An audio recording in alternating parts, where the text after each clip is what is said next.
and welcome into the final rundown of the season here from Bank of America Stadium following South Carolina's 38-21 victory over the North Carolina Tar Heels in the Duke's Mayo Bowl. I am Kendall Smith alongside of Collyn Taylor. And Collyn, this game, I mean, did you expect this out of the Gamecocks at the start of today's game? No, and I was joking with some of the other guys in the press box. We were out to dinner last night, and we were like, there's just no way outside of a few, not fluke things happening, but South Carolina had to play their best game. North Carolina wouldn't have to play well just because South Carolina was so depleted. So short answer, no. I thought South Carolina was going to lose by multiple scores, and give them a lot of credit because they proved me and a lot of other people in the press box wrong and played fantastic and held a really good North Carolina offense. 21 points. And what else can you say about Karen Joyner? I mean, you talk about South Carolina proving a lot of members of the media wrong. I was one of those members. I think everybody at Gamecock Central predicted that North Carolina would win this game. But you talk about Karen Joyner there. I mean, besides him, how was South Carolina able to pull this upset? Yeah, they had a great defensive line performance.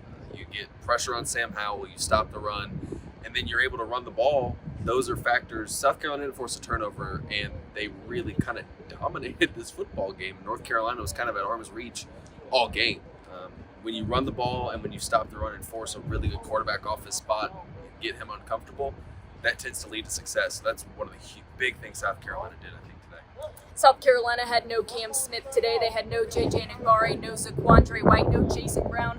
Who were some of those players for you, Collyn, that stood out in today's game and stepped up and really filled those voids for the Gamecocks? Outside of Karen Joyner, obviously, I'm not going to mention him, but him first and foremost.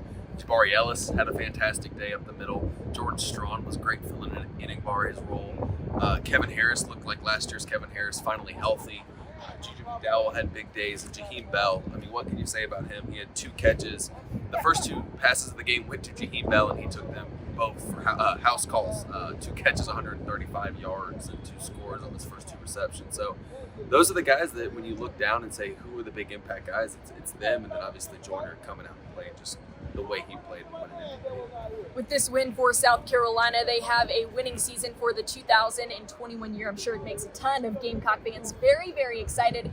But for you, Collyn, what makes you most excited about the future of this program? Just, the momentum around it. You have a first-year coach win for the first bowl game for the first time since 1994. Neither of us were alive at that point, I think. So that's big, the momentum. You have a really good recruiting class coming in. You have some proof of concept. You have pieces to say, hey, Jaheim Bell's coming back. We have this, Josh Vann has the potential to come back.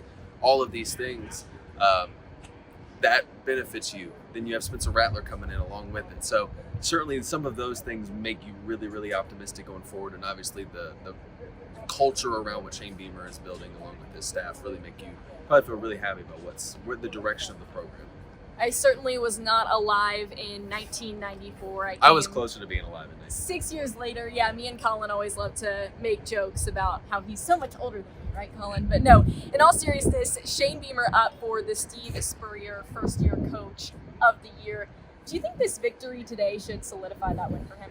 Yes. Short answer, yes. He is also the only first-year head coach on the list in his first year as a full-time head coach. So I think those 2 reasons probably give him a little bit of the edge there.